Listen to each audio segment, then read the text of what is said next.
샬롬 할렐루야. 히브리어 단어 묵상 12번째 분노. 열왕기상 11장 9절. 솔로몬이 마음을 돌려 이스라엘의 하나님 여호와를 떠남으로 여호와께서 그에게 진노하시니라. 여호와께서 일찍이 2번이나 그에게 나타나시고. 내가 읽은 모든 현대 번역은 위의 구절에서 진노라는 단어를 사용한다. 어리석은 짓을 한 솔로몬 왕에게 화를 낸 하나님을 비난할 수는 없다. 하나님은 그에게 엄청난 지혜와 부와 권세를 주셨고 그 대가로 솔로몬에게 요구하신 것은 몇 가지 계명을 지키는 것뿐이었다. 그러나 솔로몬은 어떻게 했는가? 그는 올리브 산의 밀곰과 그모스를 위해 신전을 짓도록 설득한 이방 여인들과 결혼했다. 70인역은 이 우상들이 밀곰을 위해 만들어졌다고 기록했지만 구두점이 없는 원본에서 사용된 단어는 MLK로 왕인 멜렉이나 인간 희생을 요구한 악명 높은 거짓인 몰록을 가리킬 수 있다. 몰록에 대한 언급이 아니더라도 그모솔 신이 인신 제사를 요구하는 경우가 있었다. 미가 같은 예언자들이 여호와의 이름으로 이 끔찍한 관습을 비난했음에도 불구하고 두 신의 신전이 있었다는 것은 왕국 시대 말기의 백성들이 실제로 아이들을 제물로 바치게 되는 씨앗을 심은 것이다. 백성은 필사적이었고 히브리 신앙에 끼친 이 교도의 영향으로 그들은 자기 자녀를 하나님께 바치면 그분의 은총으로 상을 주신다고 생각했다. 그들은 예언자들이 무엇을 가르치는지 이해하지 못했다. 하나님은 그들의 잘못된 제사, 특히 인신 제사가 아닌 그들의 믿음과 순종을 원하셨다. 하나님에게서 돌아선 마음. 여기 본문에서 하나님의 진노의 이유가 무엇인지 주목하자. 솔로몬의 마음은 하나님에게서 돌아섰다. 솔로몬은 하나님을 향한 마음에서 출발했고 하나님께서 그에게 나타나셔서 무엇이든 구하면 주겠다고 말씀하셨다. 솔로몬은 재물이나 권력을 구하지 않고 백성을 올바르게 인도할 지혜를 구했다. 그 후 솔로몬은 죄에 빠지기 시작했지만 하나님은 성전 봉헌식 때 솔로몬에게 2번째로 나타나셨다. 역사에서 이 성전을 하나님의 성전이 아닌 솔로몬의 성전이라고 부르는 이유는 솔로몬이 전적으로 하나님의 뜻에 따라 성전을 건축하지 않았기 때문이다. 그는 무거운 세금을 부과해서 자금을 조달하고 노예들의 고된 노동으로 성전을 건축했다. 또 금을 사용해야 할 곳에 놋을, 은을 사용해야 할 곳에 금을 사용하였다. 성전은 하나님을 위하기보다 자신을 위한 기념비에 더 가까웠지만 하나님은 나타나셔서 백성들이 특정한 규칙을 지킨다면 성전에 임재하실 거라고 선언하셨다. 그러나 그들은 지키지 않았다. 분노하시는 비이성적인 하나님? 퀘션마크. 이제 우리는 솔로몬이 하나님을 너무 멀리 밀어붙였고 하나님이 그에게 진노하시는 지점에 이르렀다. 당신은 어떤지 모르겠지만 나는 하나님의 반응이 두렵다. 하나님이 화를 내실 수 있다면 나도 그분을 화나게 할 수 있다는 뜻이다.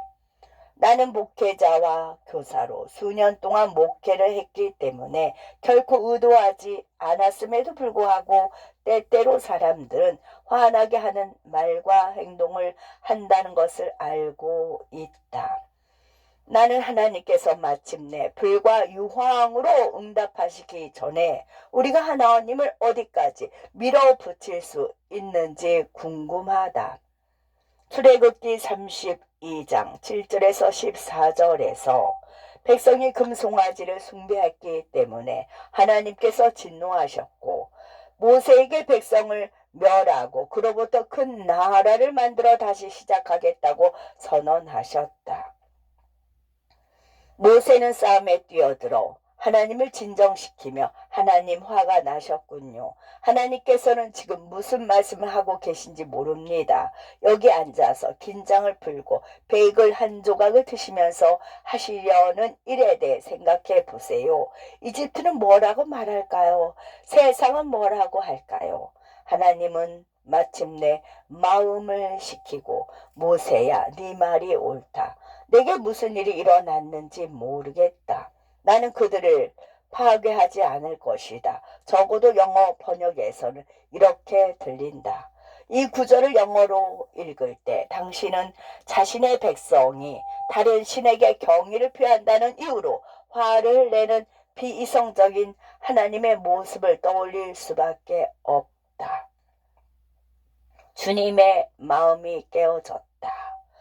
연구 9절과 출애굽기 9절 모두에서 분노로 번역된 히브리어 단어를 살펴보고 솔로몬에 관한 본문에 초점을 맞춰서 무슨 일이 있었는지 좀 더 명확하게 파악해 보자. 분노를 의미하는 단어 히트 피엘 형태로 발견된다. 솔로몬이라는 단어 앞에 있다는 것이 흥미롭다. 이것은 전치사 인을 나타낼 수 있는데 이는 히트, 피엘, 제귀 형태와 더 잘 어울리며 의미하는 WHTH보다 더 적합할 수 있다. 또한 히트, 피엘 형태이기 때문에 솔로몬이 행한 일로 인해 하나님께서 솔로몬이 아니라 자신에게 즉 분노하셨다는 것을 암시한다. 그러나 이 문맥에서 하나님이 자신에게 분노하셨다는 영어 단어 ANGER을 사용하는 것은 별 의미가 없다. 현재 분노라는 단어가 영어로 무엇을 의미하는지 잠시 생각해 보자. 분노는 다양한 강도를 가질 수 있는 감정이다. 그 원인은 단순히 좌절에서 실제 중후에 이르기까지 다양하다. 여기에 ANEPH를 분노로 번역하는 데 문제가 있다. ANEPH는 실제로 분노라는 개념에 뿌리를 둔 것이 아니라 낙타의 콧소리에 유래한 단어다.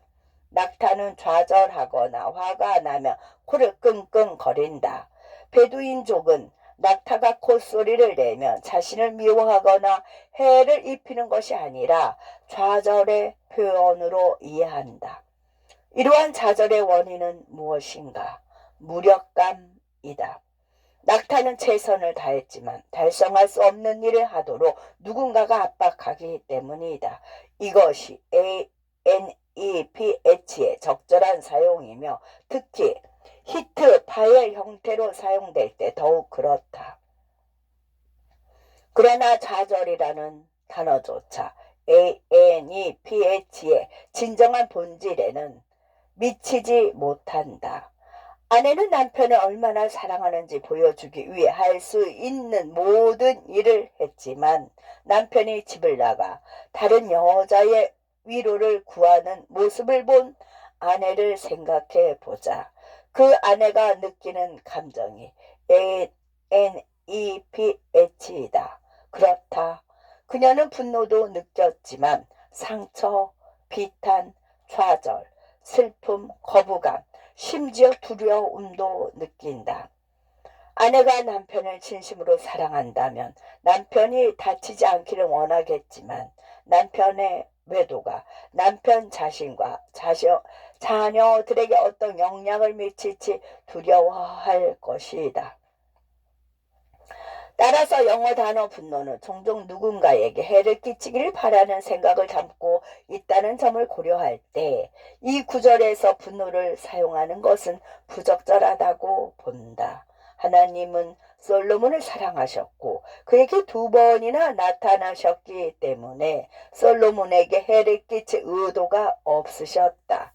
히브리어에서 나타나다로 번역된 RAAH는 나팔 형태로 사용된다. 따라서 우리는 하나님께서 임재를 통해 솔로몬에게 자신을 알리셨거나 솔로몬과 친밀하게 교제하셨다고 말할 수 있다. 그래서 분노 대신 여기에서 내가 생각하는 단어는 솔로몬의 마음이 그분에게서 멀어졌기 때문에 주님의 마음이 상하셨다는 비통함이다. 우리는 하나님께서 우리에게 화내시는 것을 두려워할 필요가 없다. 하나님이 우리에게 화를 내시는 것은 그분의 뜻이다. 그러나 우리가 두려워야 할 것은 개인적인 해를 입을 가능성보다 더 큰 것이 있다. 우리가 하나님의 마음으로 가는 여정을 마칠 때 우리의 영적 불신앙으로 인해 산산이 부서진 그분의 마음을 발견하는 것이다. 이런 사실이 나에게 해를 입히려고 분노한 하나님의 생각보다 훨씬 더 두렵다. 훨씬 더 두렵다.